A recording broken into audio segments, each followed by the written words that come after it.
Oh, there we are. I see you. Yes. Hey guys, we are live. Sorry for the delay. It's another episode of Tristan and Nick at Night.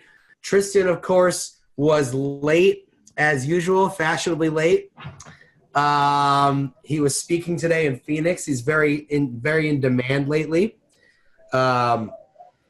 Speaking today in Phoenix for what? For Michael Mayer. Michael Mayer had a. Yeah, it was for his one-day event called Gen, and it was a packed house.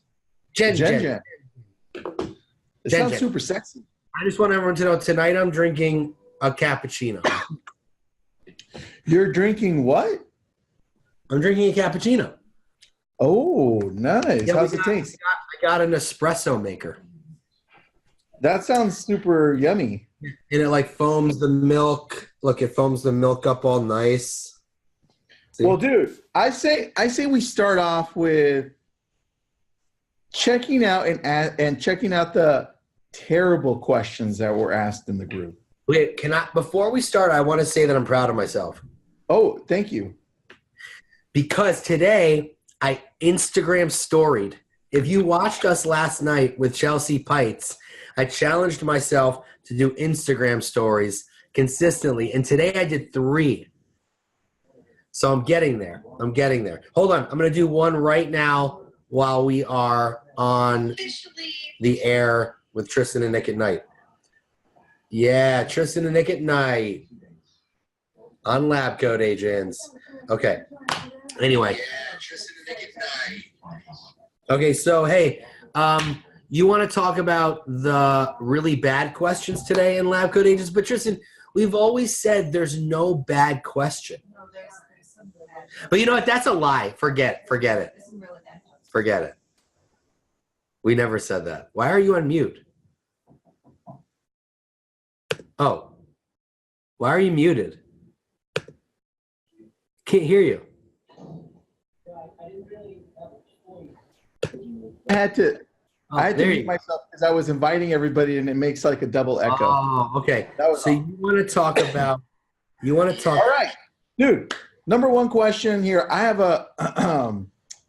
there was one that was really like blatant out there that I wanted to answer, and that was that guy that was just new in the business that didn't know what to do. He's saying you should door knock.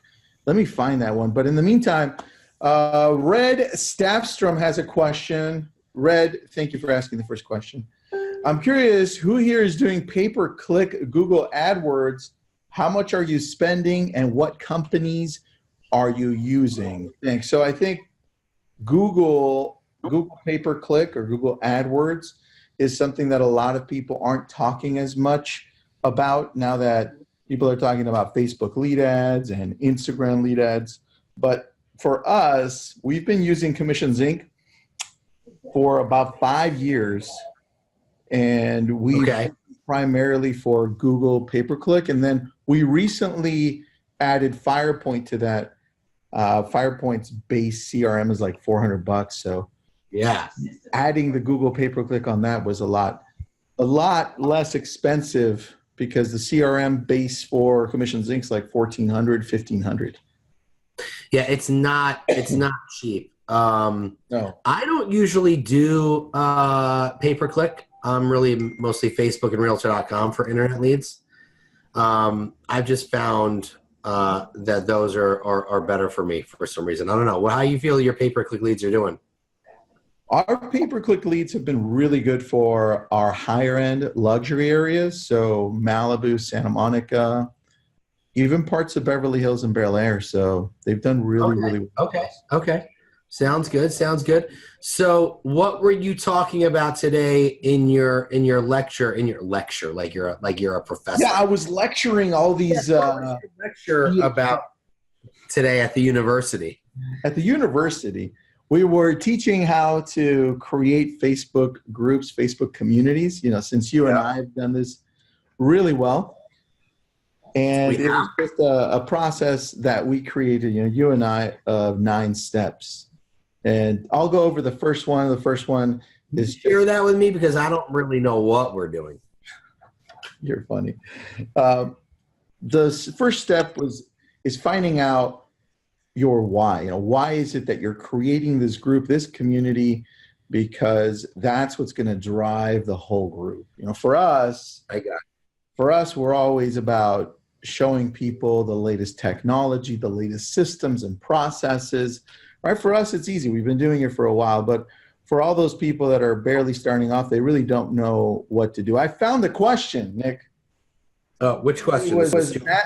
Matthew Alvarez is a new member. He asked the question yesterday, and I was in the middle. I was like, is he serious? Because it almost sounded like a dumb question, but then I thought, since he's a new member, he may be a new agent as well.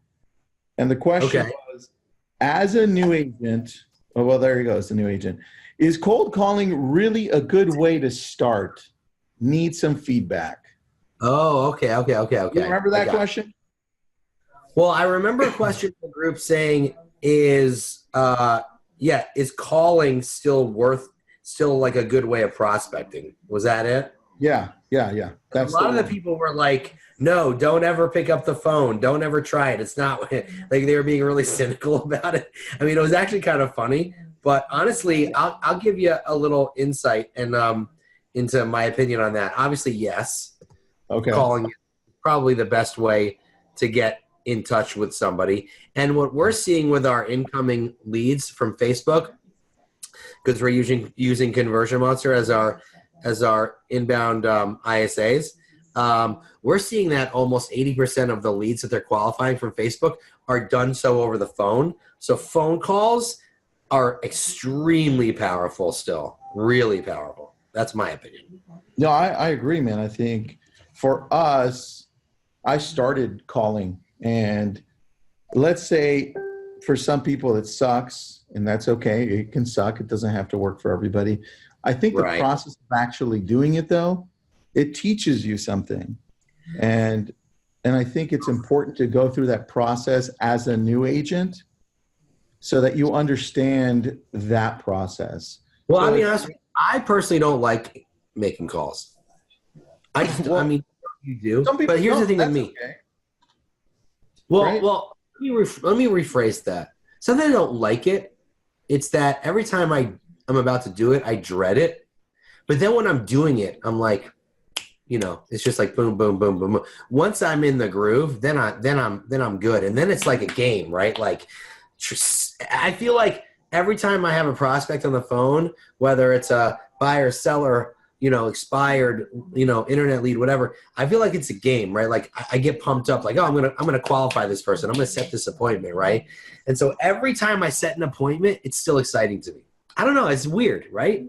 Yeah, I think that's part of doing sales, though, right? The appointment or a showing or a listing that you're going to go to or a presentation, right? That's always going to make you feel that way. Yeah. Do you get excited every time you set an appointment, even though it's been so many years? You know what? I get excited when I convert a lead over to saying, yeah, I want to see property with you, or let's meet, like the appointment. I love that. It's like when I'm trying to convert them over to that's an awesome feeling, dude. It's just like, am I gonna get them? Ooh, that was a really good objection. And then I go into the objection handler, right? Hey, what we need to talk about? There's like that lawsuit thing. I don't know if you saw that lawsuit thing that's been posted in the group like 100,000 times. Have you seen it? I saw it, but I didn't. I only saw it because it was only posted in Lab Coats like 97 times today. So that lawsuit. Okay, tell me what it is. Are you kidding? I'm joking. Go ahead. Oh, you're joking. For a second, I wasn't sure. Dude, I must have deleted that like 7 times. I'll be honest with you. Like, I probably haven't done my big due diligence on like really digging into it. But from what I'm understanding, I guess it's the sellers don't understand. Okay, now correct me if I'm wrong.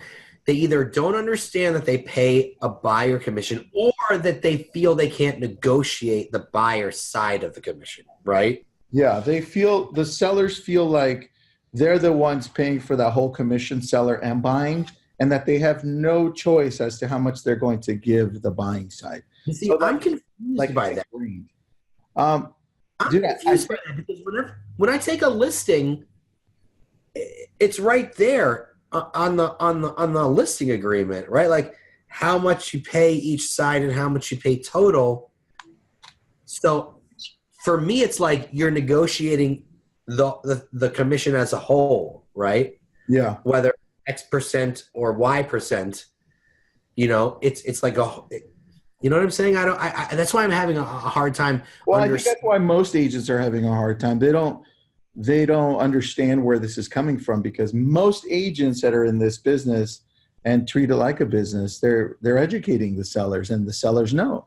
The challenge is that when you have attorneys involved, attorneys are going to twist. They're going to twist it all around, and Right. come at it in a way that makes us real estate agents seem like we're never telling the sellers or telling all parties what was really going on with the commission. And so that's the twist right there. If you read the whole thing, they're making it seem like it was kind of just pushed on the seller. They have no choice, and the seller has to pay for the buyer's commission. That's the way that the attorneys are approaching it. So, dude, it's going to be interesting to see the outcome. But here's the other way you got to look at it. Is the seller really paying for the buyer commission, or is the commission coming out of the proceeds from what the buyer is paying the seller, right? Like, so you can look at it in a couple different ways, right? Like, who's really paying that? Because the buyer's handing over all this money, and the seller is in turn returning some of that money to the buyer agent as the commission. Yeah. The seller's paying your broker. Oh, so my wife is over here. What'd you say, Ann? Your seller is paying the broker. The broker is paying. Well, she's being technical, right? So, well, not technical, but technically it's the broker, not the agent. I mean, the broker owns the listing, but yeah, I guess the part I don't understand is the commission is negotiated right there at the table with the seller. And so at that point, both sides can be negotiated, and then it's just one lump sum, 5%, 6%, 4%, 1%, whatever the agreement is arrived at. Rick says the selling agent is being paid by the listing agent, not the seller. The selling agent is being paid by the Buyer's agent, yeah. Oh, yeah, I was confused by what he was saying. Anyway, I think it's just a confusing situation.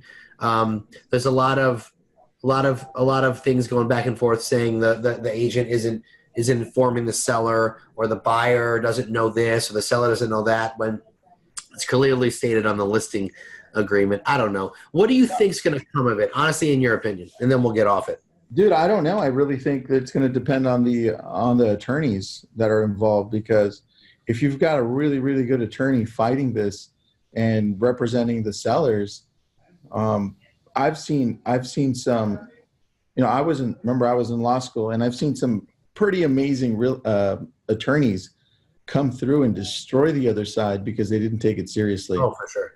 I don't know who the attorneys are on both sides. I just think that if they do win, it could set precedent for other things to go through that wouldn't normally go through. That's the concerning part to me. Well, the thing is, the industry's changing, right? Like there's companies out there that are challenging our commission anyway, and this is just something else. We're going to have to adapt. That's what it comes down to. So, well, here, let's change the subject, because I was going to say something. You go first. I have a great question here that Shanique was asking. What were the hardest things for you to delegate in your business that gave you the most leverage? That is a really good question. That's a great question. Well, great question. Shanique was a moderator in the group, so Shanique, we love you. That was a really solid question there, dude. For me, I'm gonna have to say the hardest thing for me to delegate was actually going way back, and that was shifting over to hire a lead coordinator. And that was, for me, it was Jacob Fry. I was always the one that was calling the leads, converting them over, and then assigning them to the agents. Mm-hmm. And I just felt like I was best at it, right? And then Yeah. I slowly had to let go of that because we were getting way too many leads. I think when we hit over 1,000 in a month, I was like, whoa, this is kind of a lot, and I want to have a life. Yeah. Because you were So just too busy. Like you were just like switching between agent. Yeah. And so that's, Very how about you, man? What about you? Yeah. So honestly, for me, and I'm still struggling with this. When I moved to Michigan and started a team here, and I have I'm like not really on the team, but I'm like it's my team, but it's not my team type of thing. Like having someone else that's essentially running it for me or alongside me, like it's not delegating like I was in my team in New Jersey, really just staying out of it as much as possible and entrusting someone else to do that for me. You know, that's really hard because I'm a micromanager by by nature. So this is really, and every day I go back and forth like Sunshine can attest to it. Like I don't know how she works with me on a regular basis. Like I just really don't. Like it's very hard. But I refrain from over managing. Right. I want her to do her thing, but I also want to be kept in the loop. So hands off completely for me, aside for setting up the systems for them. That's really hard. Really hard. It's like when you open a coffee shop and then you hire a manager. I mean, that's essentially like you're the owner, but you're not running the place. That's true. I see what you mean. I see what you mean, dude. It's tough. I think it's tough for most of us because most of us aren't used to running businesses, right? It's not like the Loken Group over in Texas, where the guy came from an executive job and coming in and understanding how this whole thing works. For us, we're coming in and we're not usually saying, well, yeah, let's treat this like a business and let's step out of it and run it like a business. For us, it's like we're hands-on. We're the marketing department, right? We're the showing agent. We're the listing agent. We're the ISA. We're the assistant. We're the TC. We're everything. And at the same time, we're still parents or siblings, or you're supporting whoever. It's a crap ton of stuff. So I think the best thing that you said there is that you're trying to step out and treat it more like a business. And I think that's a very, very challenging part for most people. This is a good question. It's kind of a broad question, but I actually think it's very timely, right? Like, Nick, so can you take it for 2 minutes? I'm going to try to change a few settings on Facebook really quick. I'm gonna mute myself for 2 minutes. You want me to do a song and dance? Yeah, go dance. What kind of settings are you doing on Facebook? Don't worry about it. It's secret. Just do your shit. Okay. Go. How long are you going to be gone for? 2 minutes. I'm going to mute myself for 2 minutes. Go. Okay, what's everyone want to talk about while Tristan is muting himself? Well, no, ask the question and answer it. Go. Oh, all right. So one of the questions you know what? I want to go over some cool statistics because my wife, Ann, did a presentation today in our market center about staging, right? But the cool thing that was in the presentation was NAR did a profile of agents, and the profile was basically, I think about 8,000. Was it 8,000 agents that were profiled? And maybe 5,000 agents were surveyed, asking how TV shows about real estate have impacted their buyers' expectations of how homes should look in terms of staging. And so here's some of the cool statistics, right, that the agents who were surveyed responded. 38% of agents said that TV shows which display the buying process has impacted their business. And so it doesn't say specifically how. Well, it does in the broader report, but I'm assuming that it's impacted their business because HGTV has made home buying look like a piece of cake. Like they look at 3 houses and they buy one. So you know what I'm going to do going forward, Tristan? I know that you're not talking, but what I'm going to do going forward is I'm only going to show 3 homes and then make them pick. That's it. You got to buy one of them. Look, if this is how you want to do it, you want to live like a TV show, then you got it. All right.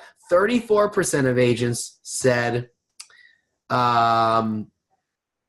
stated that they were influenced to stage homes as their buyers would see them on TV.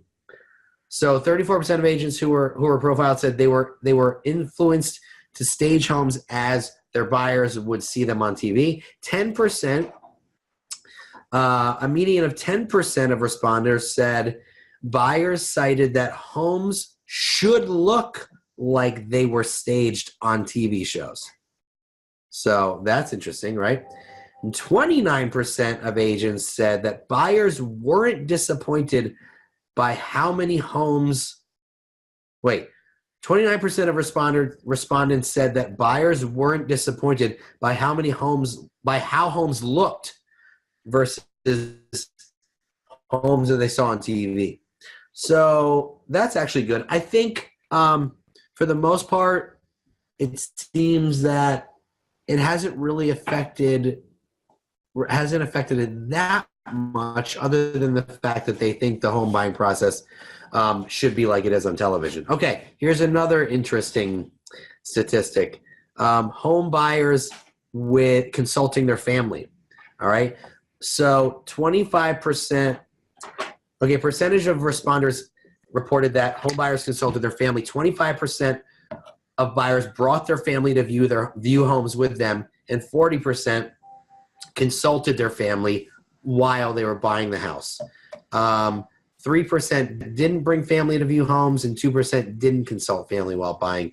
I don't know what the so that's about right. It's interesting. I don't know. I thought that was an interesting little tidbit there in terms of staging.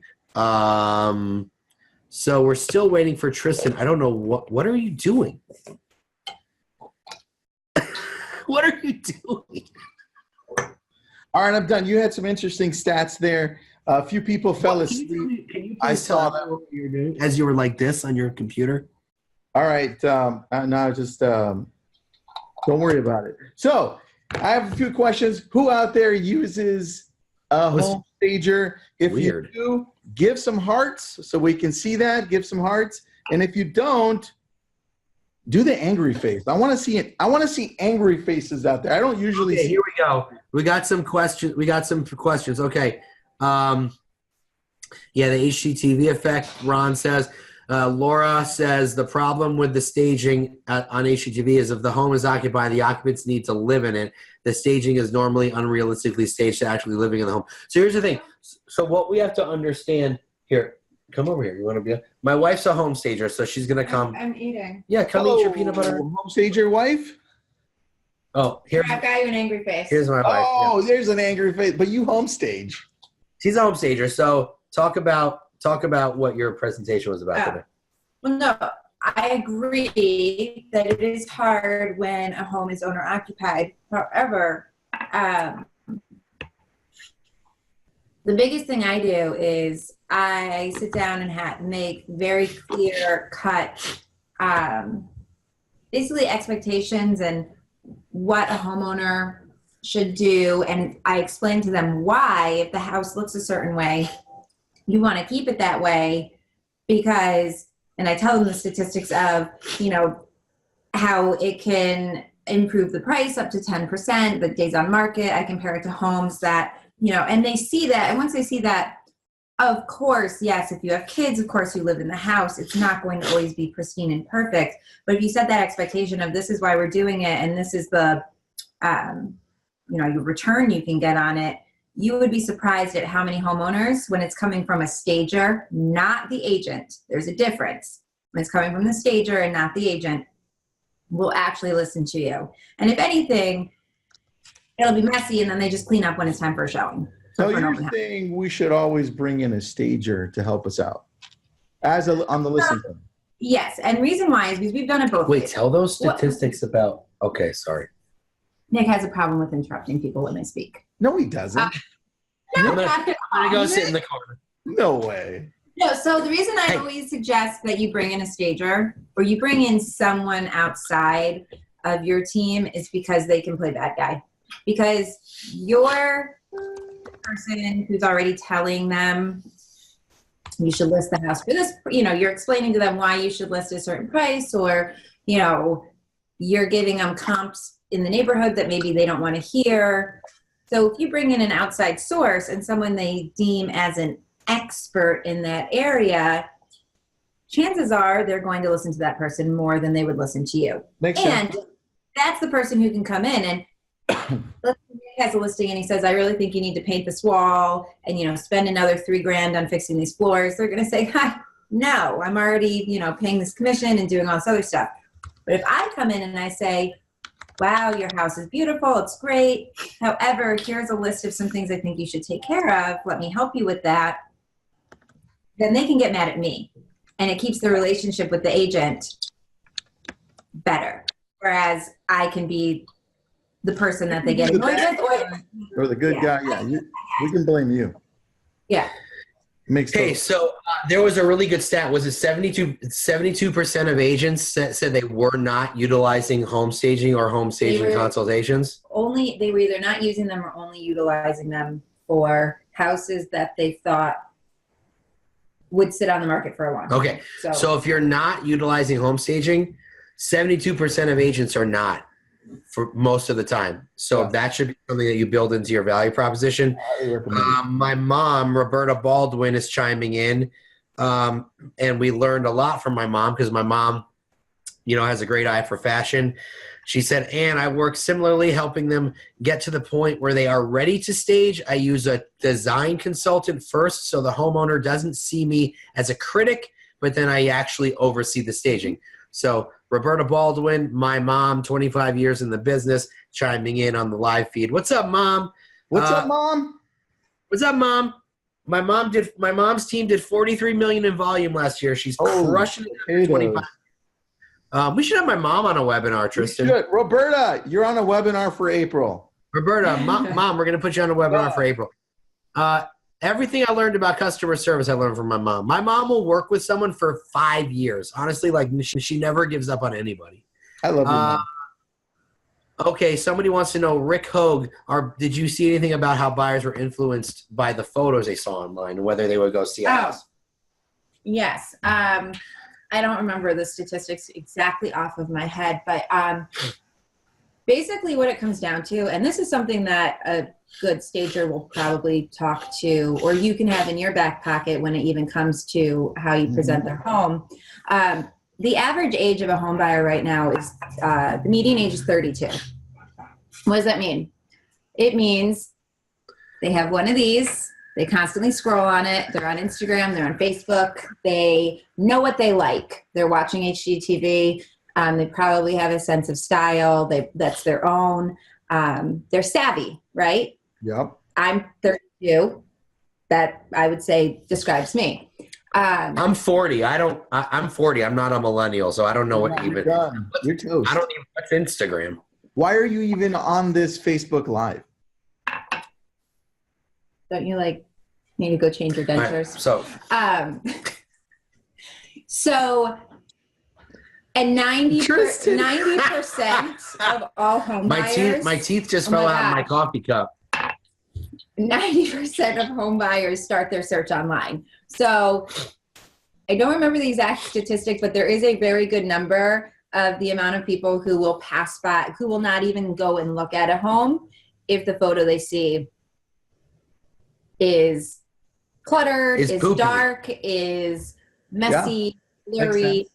So you not only want to utilize staging, or at least really setting the standard of clean up, organize, get rid of clutter, because you can have a beautiful professional photo, but it's like lipstick on a pig, right? It's still, if the room looks messy, a professional photo is not going to do anything to fix it. Exactly. So, I mean, buyers are millennial. the statistic is, and I hate this because I hate the terms millennials, and I actually think that we're not given enough credit for what we do, but that's a whole other webinar. 7-second attention span, I believe, is what the statistics say. So that's about on par with the goldfish. So you have about a split second to catch their attention with a photo. I love it. Those are some great stats. I love it. Thank you. Now that did you change your diaper, Awesome. Nick? What? Did you change your diaper? Next topic. Be glued back in the dentures. All right, here's a picture. Here's a picture. Oh shit. Here's a question. Ty Watkins is asking if I have and this is a question that's asked often, just different price points. If you have a $500 budget for a month to produce buyer leads, what do you recommend to use as a source or platform? Thanks in advance for your recommendations. Ty, we have an answer for you. I'm going to let Nick answer this one. No, you go first because you were doing something weird with your computer for a half an hour, and I had 2.5 minutes. Okay, so Ty, the answer is easy. I would do Facebook lead ads. That's what I was going to say. So my answer. It's our answer to these types of questions with a limited budget. As you start, but Ty, from it, then you can start adding other pieces to it. And then, what were you going to say, Nick? But Ty, don't just start boosting posts. Do your research, because $500 isn't going to be enough to allow you to hire a company to run the ads for you. So just do your research, watch some YouTube videos, make sure that you understand how Facebook Ads Manager works, so you spend your money wisely and get those leads, because you're not going to have enough capital at first to hire a company like Ylopo or Travis Tom to help you create those ads. So make sure you do your research first. Don't just boost ads because, do your due diligence and study up. Yep. Now, there was another question here where someone was asking, is there a tool out there or a website that I could use? I lost the question here in all the thread here. It's in the comments. What's the question? It was the question saying, is there a tool or tech piece that I can add that allows me to stay on top of sellers by sending them value? I was thinking something like Market Snapshot probably, but Market Snapshot is so old and I'm not sure that it actually even works well anymore. There's a newer one called Bot.AI. Take a look at it. Bot.AI, and we've been using it for 6 months now. And Bot.AI is pretty cool. I'm gonna look at it. Take a look at it, man. It's really cool. Douglas Elliman just picked it up for their whole brokerage. When I left Douglas Elliman, they picked it up. That's how I found out about it. I remember you talking about it. Yeah, and it's really good. Jason Walters is using it. And Remind is okay. Marie, good. Thank you for bringing that up. Remind, yeah. Remind, the MLS here for Real Comp in Michigan, they get Remind. It's predictive analytics. It's good. Now take a look at, compare it to Homebot.ai. It's a whole different thing. And what you get with Homebot is you get more of an automated process where you're not having to be the one that's always sending them an updated list or updated information about their home. It's they took a little twist on the Market Snapshot. So take a look at it. Automated? Yeah, part of it, a lot of it is automated, which is beautiful. How much does it cost? Dude, I don't remember. I'm gonna talk to you about it after we're done. Okay, cool. It looks really cool. All right, let's find one last question to do, man. Okay, We're one. 5:39. Yeah, I got one. So someone asked earlier in the group, it's a very broad question, but what's your biggest challenge that you're facing right now as an agent? Biggest challenge as an agent? Yeah. Ooh. Damn. Do you want to go first or do you want me to go first? I think our challenge right now, as the market is changing and technology is taking over a lot of the aspects of the business, a lot of people a lot of agents are trying to figure out where they stand, what their actual role is, how they should approach the consumer and bring as much value as possible because the consumer can get so much information at their fingertips. Yep. I think one of the biggest challenges as an agent right now, and a mindset, you have to have a mindset shift, right? You have to start thinking of yourself as a consultant more so than a salesperson.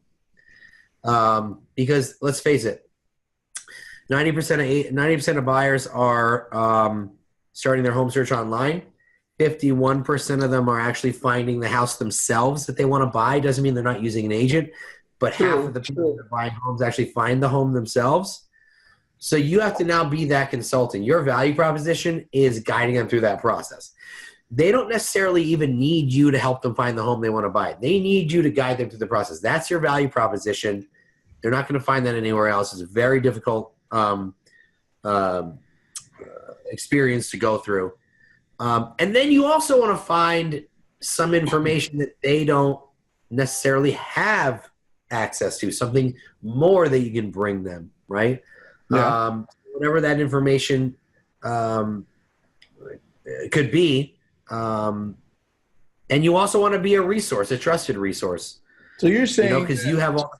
You're saying that the challenge that most agents are having right now is transitioning from their role as an agent now to more of an advisor role?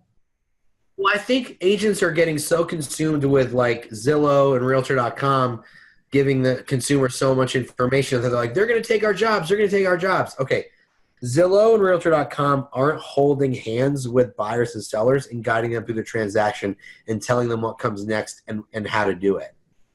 So if you have that mindset shift in your head, say, okay, you know what? I may not be needed as much to find that property, but I'm needed right now more than ever to help someone get through the process. That's why you're hired. And so if you think of yourself that way as a consultant, I think you're going to bring much more value to your clients. Yeah, that's a good one, dude. I'm thinking. I think for me, biggest challenge is going to be I'm always testing so much tech out there, and I think You're so texy. You're so texy. I'm so texy. I'm too texy for my sweatshirt. You're too texy for your pants. For my lab coats. Anyway, go ahead. So I'm so texy that I'm testing all this tech, and I get sidetracked as an agent, and then I try to implement things. I put them into play, and then I'm like, oh, whoa, what about this over here? This could fit what I just did over here, and I don't give enough time to this for this other tool or tech piece to work properly, and I'm already replacing it. So I don't know what you want to call that, but I think a lot of real estate agents tend to do that. They don't give enough time for something to work, and that's true. They don't. You got to give something at least 3 to 4 months. Hey, one more thing before we jump off. Sure. Another challenge I think that agents will be facing in the future is if you're putting all your eggs into one basket in terms of how you're generating business, you're going to have a harsh reality in the future. If you're putting all your eggs into cold calling, all your eggs into internet lead gen, all your eggs into your sphere of influence or door knocking, I think it's going to be difficult for you when there's a shifting market, when they start cracking down on the do not call list, things of that nature. You're going to want to have multiple streams of business coming in. You can't depend on one stream of business for everything. You just can't. What if you don't have eggs? Then you got to go buy them. You got at the store. All right, dude. All right, everyone listening, please. I just want to give a shout out to Ron Graham. He said, you guys rock. You rock, Ron. Ron, before everybody leaves, please follow us on Instagram at LabCoat Agents. It's really easy to find. Follow us at LabCoat Agents. Thank you so much again for joining us tonight. Sorry we're a couple minutes late. Wait, and go subscribe to our new YouTube channel. Oh yeah. Lab Coat Agents. It's not new. It's kind of old, but we're adding all of the webinars that we've been playing.